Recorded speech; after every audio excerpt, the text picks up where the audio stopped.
The crystalline halls of the Galaxy Council chamber fell silent as Ambassador Lisa Chen stood before the assembled representatives of 47 star nations. Her hands remained steady despite the weight of what was coming. She had seen this verdict in their multifaceted eyes, their sensor arrays, their probability fields before a single word was spoken. Humanity, declared High Arbiter Zexthal, his translation matrix crackling with finality, has been deemed incompatible with civilized galactic society. Your species' penchant for violence, your disregard for established protocols, and your dangerous unpredictability have forced our hand. You are hereby banished from Council space. You have 30 galactic cycles to withdraw all human presence beyond the outer frontier. This decision is final. Lisa didn't flinch. Instead, she smiled, a gesture that sent ripples of unease through the alien assembly. Understood, High Arbiter. Humanity accepts your judgment. The ease of her acceptance troubled Zexthal more than any protest would have. 30 cycles later, Commander James Wright stood on the bridge of the Indomitable, humanity's first deep space colony vessel, watching the sensor displays as they crossed beyond the outer frontier. Behind them, a fleet of 300 ships carried 15 million humans into exile, scientists, engineers, soldiers, farmers, and dreamers. Final sensor sweep shows no Council monitoring stations for 15 light years, reported his navigation officer. James nodded. Then we're truly alone now. Helm, set course for the Kepler expanse. Let's see what humanity can build when nobody's watching. The bridge crew erupted in cheers, but James remained thoughtful. Lisa had joined them after her term as ambassador ended, and she now served as his chief diplomatic advisor. She approached him, datapad in hand.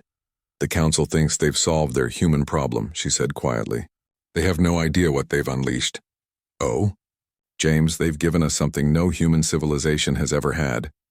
Complete freedom from bureaucracy, from restrictions, from rules we didn't make ourselves. The galaxy's about to learn why that was a terrible mistake. 20 years passed. The human dominion grew in the shadows beyond the outer frontier, far from the Council's prying sensors. Where the Council species took centuries to establish colonies bound by environmental regulations and cultural preservation mandates, humans adapted, improvised, and thrived. They terraformed hostile worlds in decades rather than millennia. They didn't ask permission from nature, they negotiated with it, compromised with it, and occasionally overpowered it. Lisa, now Dominion Foreign Secretary, stood in the gardens of New Horizon, humanity's capital world in exile. The planet had been a toxic nightmare when they'd arrived. Now alien botanists would weep at its impossible beauty, a world that somehow supported Earth, Centauri, and indigenous flora in harmonious chaos. James joined her, his hair now streaked with silver. He'd become the Dominion's first chancellor through popular vote, not hereditary right or species hierarchy.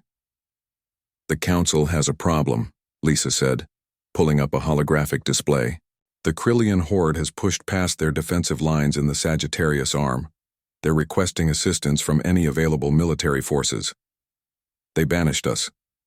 Why should we care? Because, Lisa said, her smile sharp, this is our invitation back. On our terms. The Council chamber was different now, dimmer, desperate. High Arbiter Zexthal, now ancient and failing, watched as the humans returned. But these weren't the same humans he'd banished. They arrived in warships that made Council dreadnoughts look like pleasure yachts. Their armor gleamed with technologies the Council had forbidden as too dangerous to develop. Lisa Chen strode into the chamber, not as a humble ambassador but as foreign secretary of a sovereign power. James Wright walked beside her, though he held no military rank. His role as chancellor was enough. High Arbiter, Lisa began without preamble, we received your distress call. The human dominion is prepared to assist against the Krillian threat. Zexthal's relief was palpable. Ambassador Chen, we are grateful. Foreign Secretary Chen, she corrected gently. And we have terms. The chamber erupted in indignation. Zexthal raised a manipulator for silence. You would negotiate while civilized worlds burn? James stepped forward. You banished us for being too violent, too unpredictable, too dangerous. You were right, by the way. But now you need what we are. The Krillians don't negotiate. They don't respect treaties. They understand one language, and humanity speaks it fluently. What are your terms? Zexthal asked quietly. Lisa's expression remained neutral. recognition of the human dominion as a sovereign state, full trading rights, and a permanent seat on the Galaxy Council, not as members beneath you but as equals beside you. Impossible. You are leaving, James interrupted. Enjoy the Krillians. I hear they particularly enjoy species that rely on bureaucracy over battlefields. They turned to leave. Wait. Zexthal's voice cracked. Around the chamber, representatives whispered urgently. A quick vote was held. Your terms are acceptable. Lisa turned back, victory concealed behind diplomatic grace. Excellent. Our fleet will engage the Krillians within 48 hours. Fair warning, High Arbiter. We fight to win, not to achieve acceptable casualty ratios. The Battle of the Sagittarius Arm lasted 6 days. The Krillian horde, which had terrorized the galaxy for 3 centuries, met humanity's exiled fleet and discovered what desperation and innovation could achieve together. The humans fought with a creativity that horrified and awed in equal measure. They used stars as weapons, turned debris fields into minefields, and when ammunition ran low, they rammed their ships into enemy dreadnoughts while the crews evacuated. When the battle ended, the Krillian horde retreated for the first time in recorded history.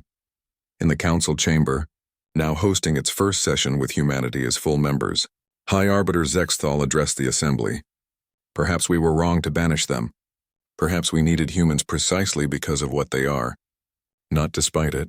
Lisa and James sat in their new seats, representing a dominion born from rejection. No, Lisa said softly to James. They weren't wrong to fear us. They just forgot that sometimes the galaxy needs something to fear even more than humanity. It needs what humanity becomes when you tell us we can't be part of your galaxy. James grinned. So we built our own. And now, Lisa said, watching the council representatives avoid eye contact, they're part of ours.